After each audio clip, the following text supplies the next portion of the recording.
আমরা এই মুহূর্তে আছি বরিশালের সেই ঐতিহ্যবাহী চরমোনাই পীর সাহেবের সেই পবিত্র মাদ্রাসা প্রাঙ্গণে। আমার পিছনেই দেখতে পাচ্ছেন যে পীর সাহেবের কবর রয়েছেন, আর কবরের পশ্চিম পাশে রয়েছেন ঐতিহ্যবাহী একটি সুন্দর মসজিদ, পিছনে রয়েছে বিশাল মাদ্রাসা, যে মাদ্রাসাটি আসলে বাংলাদেশের একটি বৃহত্তম মাদ্রাসা বলেই আমরা জানি। তো আমরা আসলে এই মাদ্রাসাটাকে আপনাদের ঘুরিয়ে দেখানোর চেষ্টা করব। আমাদের সাথে থাকুন। স্বদেশ টেলিভিশনের পক্ষ থেকে আপনাদের ধন্যবাদ জানিয়ে আমাদের সাথে থাকার জন্য আমন্ত্রণ জানাচ্ছি। আমাদের সাথে থাকুন।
قلوبنا بعد إذ هديتنا وهب لنا من لدنك رحمة وارحمنا معه برحمتك يا أرحم الراحمين.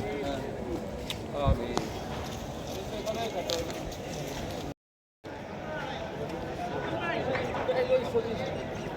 السلام عليكم. وعليكم السلام. ইসলামী আন্দোলন জিন্দাবাদ।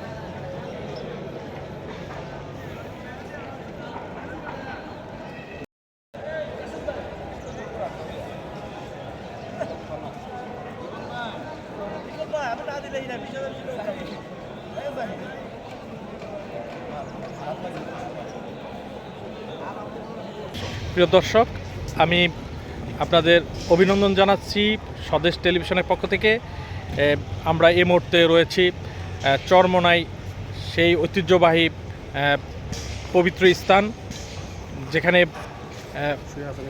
এখানে শুয়ে আছেন ইশাক শাক রহমতুল্লাহ আলাই এবং তার ছেলে কুতুবুল আলম ফজলুল করিম রহমতুল্লাহ আলাই।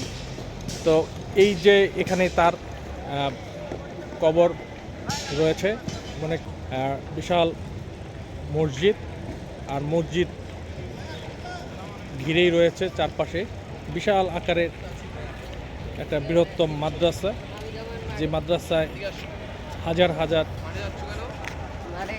ছাত্ররা এখানে দিনই এলেম শিখতেছে। এই চরমনায় কতদিন যাবত আসেন, এখানে কেন আসেন আপনারা? 2012 সাল থেকে আত্মশুদ্ধির ময়দান, চরমনের ময়দান এবং দাওয়াত তালিম তাজকিয়া নফস জিহাদের সমন্বয় একটি কাফেলা।